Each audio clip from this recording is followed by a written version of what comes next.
Hi, it's Tony Robbins.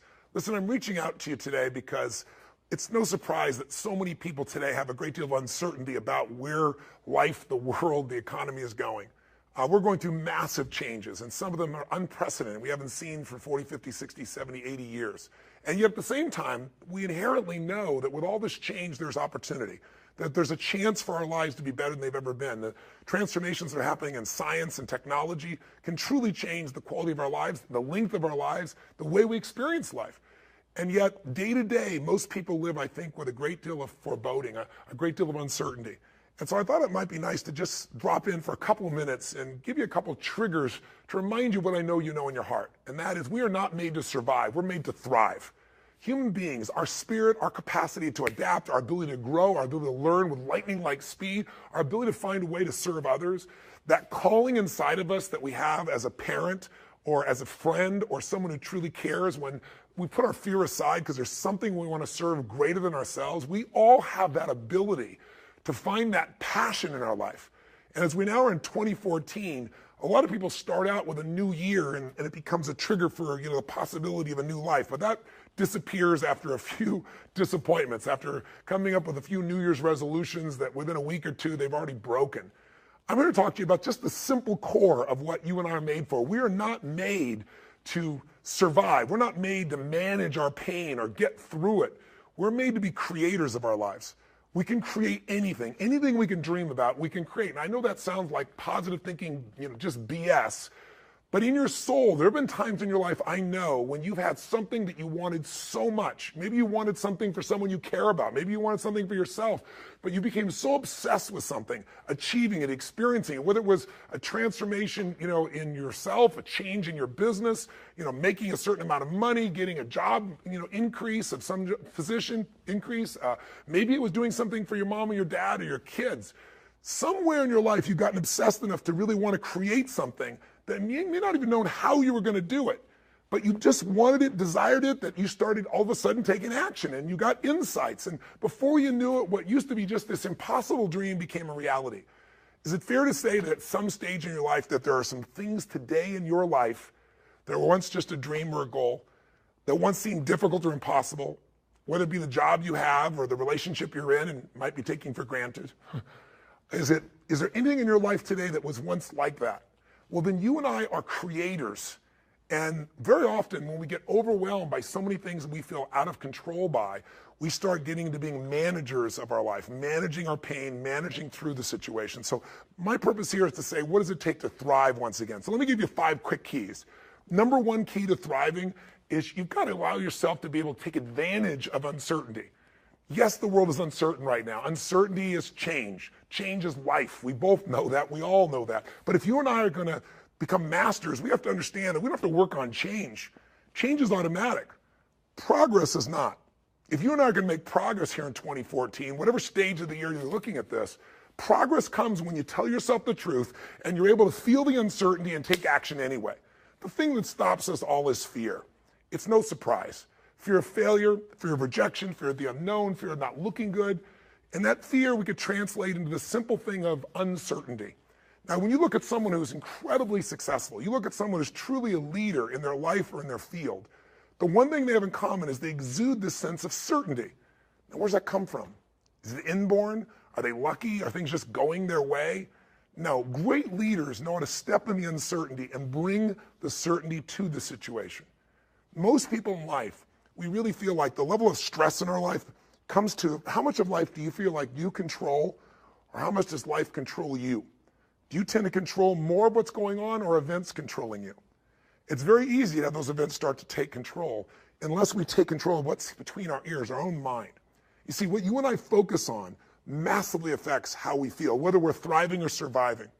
If you focus on what you can't control, if you focus on the past, if you focus on what's missing from your life constantly, that pattern of focus will make you frustrated, overwhelmed, depressed. It won't even matter if you're, taking antidepressants. If you keep focusing on what you can't control, what's missing from your life, you're going to feel depressed still. You can take as many antidepressants as you want. Focus equals power. If you want to thrive, you got to focus on what you can control. You got to focus on the difference you can make. You got to focus on what's already in your life that you're grateful for. And I have a little process here at the end that's my gift to you, which is just a simple ritual that can bring you back to this place.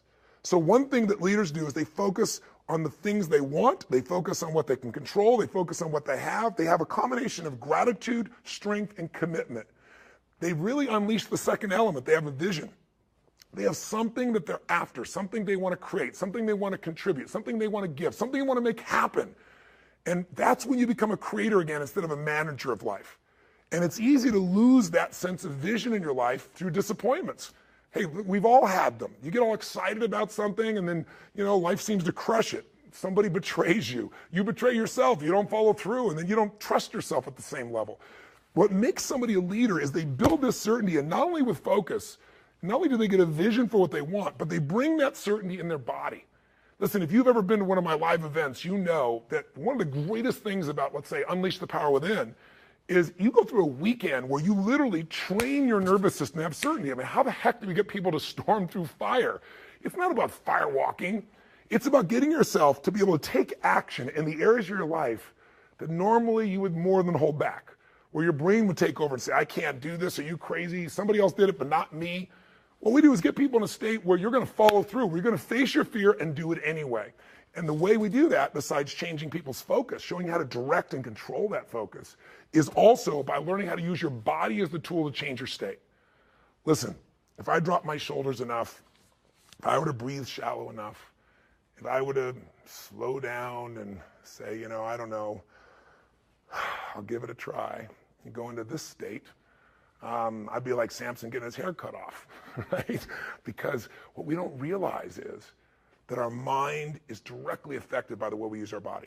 If you change the tempo in which you move, if you change the way you breathe, if you change the way you use your voice, you literally change your biochemistry. And the one thing that you'll see that's the same with the greatest golfer in the world or the greatest musician or the greatest, actor is they have this sense of certainty, and it isn't born. It's something that you make as a habit. You drill it into yourself. I sure as heck didn't have that sense of certainty growing up, not even close. And what I found myself doing early on is I felt so uncertain, I couldn't get myself to do anything. So I developed these rituals of certainty. I would go on these runs, and on the run, even though I didn't feel like it, I would do these incantations where I would say out loud over and over again, God's wealth is circulating in my life. His wealth flows to me in avalanches of abundance. All my needs, desires, and goals are met instantaneously by infinite intelligence. For I'm one with God, and God is everything. And I would say that over and over and over for 30 minutes.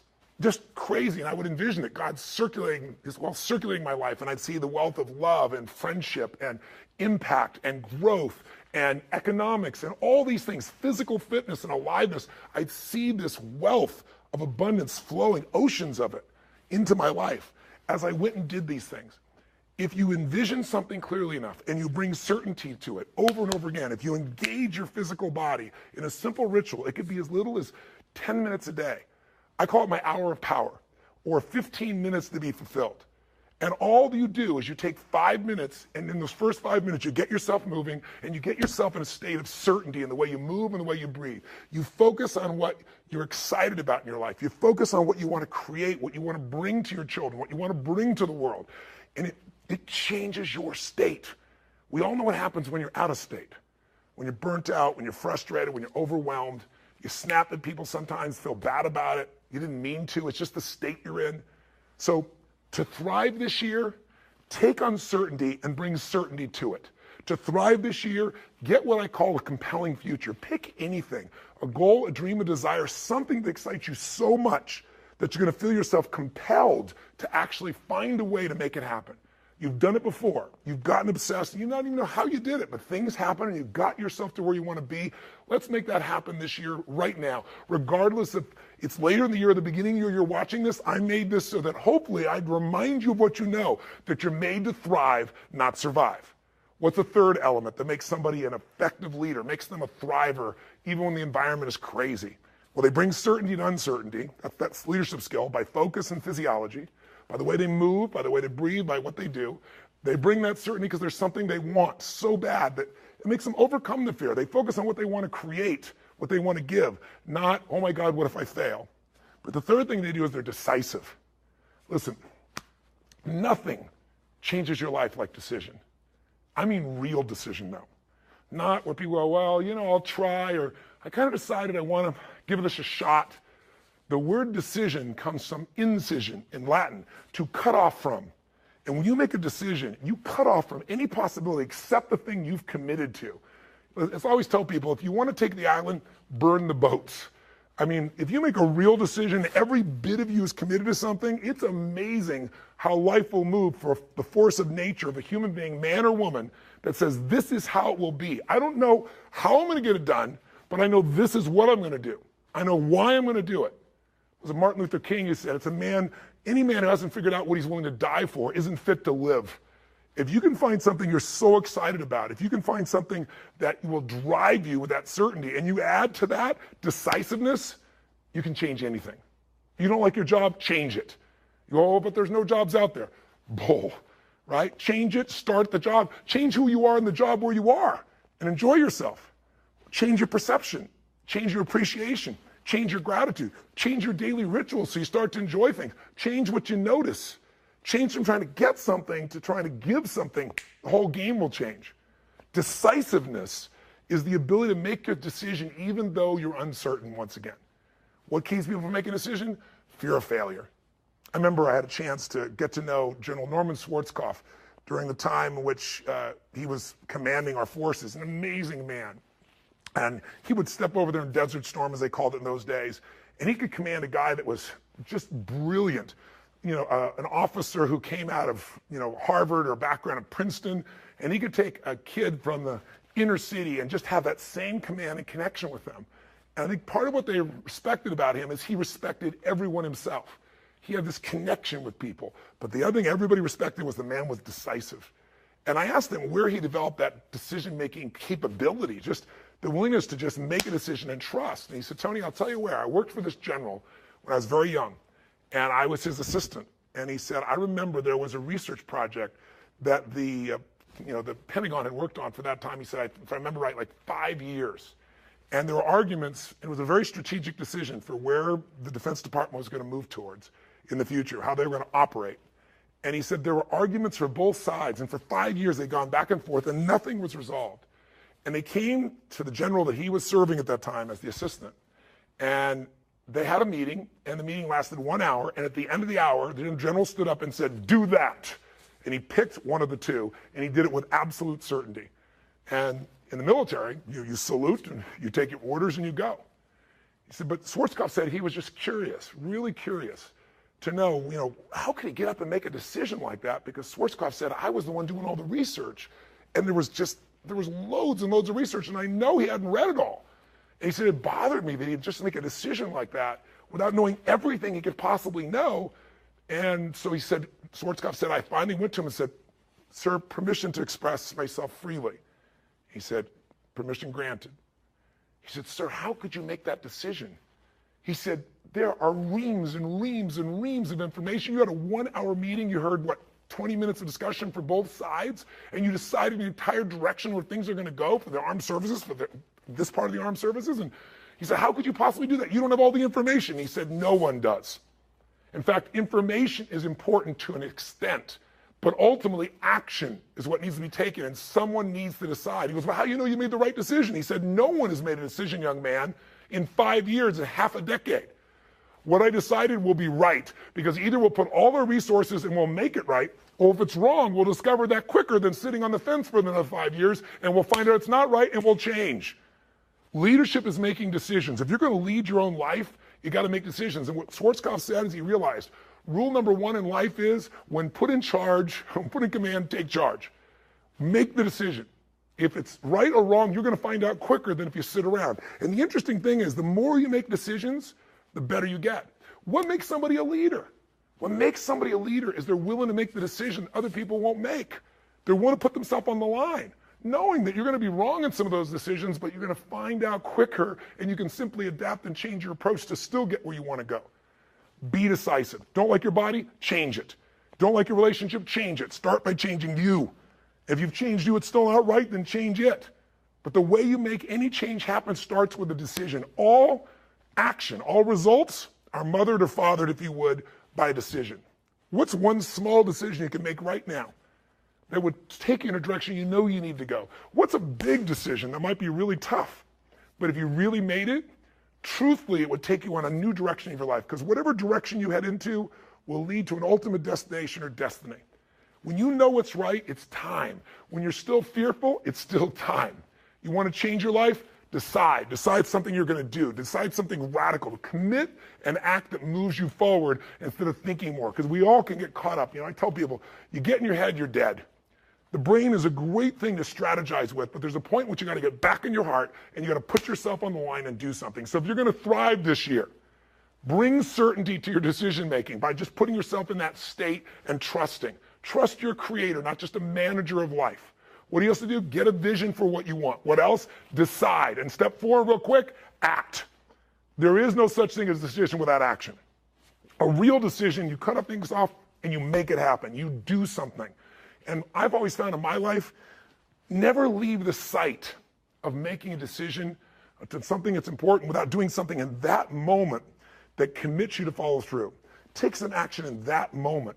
Because otherwise, here's what happens. You get excited or something makes sense to you, you're passionate about it, and you go, I'm going to go do this. And then you go home and you get caught up in emails and phone calls and other people needing things from you.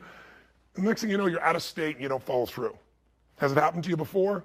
I can promise you if it hasn't, it will in the future. People that succeed, when an opportunity is there, they trust. They trust. If I'm going to thrive, this is here in my life for a purpose. Life isn't happening to me. Life is happening for me. And even this pain or challenge or this opportunity is something I'm going to find a way to make use of. I need to make a decision, and I need to do something right now to move things forward in the direction of what I really want for my life. Even if I don't know the final destination, I need to move in that direction. I need to take some form of action. Most people, they have all these visions. Maybe they start to make a little sort of decision, but they don't make a real decision because they don't act on it. And if you don't act on it, your ideas, your dreams will die in your mind. They'll die on your lips. And think about it. Most people in North America, around the world, the Western world, are they truly fit, strong, and healthy? Do they truly have a relationship that's totally passionate? Do they love their work? Are they economically free? The vast majority, you and I both know the answer is no. If you want to be like most people, then what you got to do is figure out how to survive. If you want to lead, you got to thrive. And you have that capability, and you're probably already doing it. I'm probably speaking to the choir to some extent. If you're still watching this right now, you have turned me off as a raging maniac who's on a rant, because that's what I am. I'm on a rant right now. A rant to call to your soul to say, no matter how great life is, take it to the next level. Find the way to thrive on the very things that stop other people in their tracks. Thrive on what produces fear inside you and in other people. Thrive on something that you envision that you have a higher purpose for. Thrive by being decisive. Thrive by taking massive action. And if the massive action doesn't work, if what you try doesn't work, just simply try something else. And if that doesn't work, try something else. If that doesn't work, try something else until you find what works. Now you can speed that up by modeling, by finding somebody who's already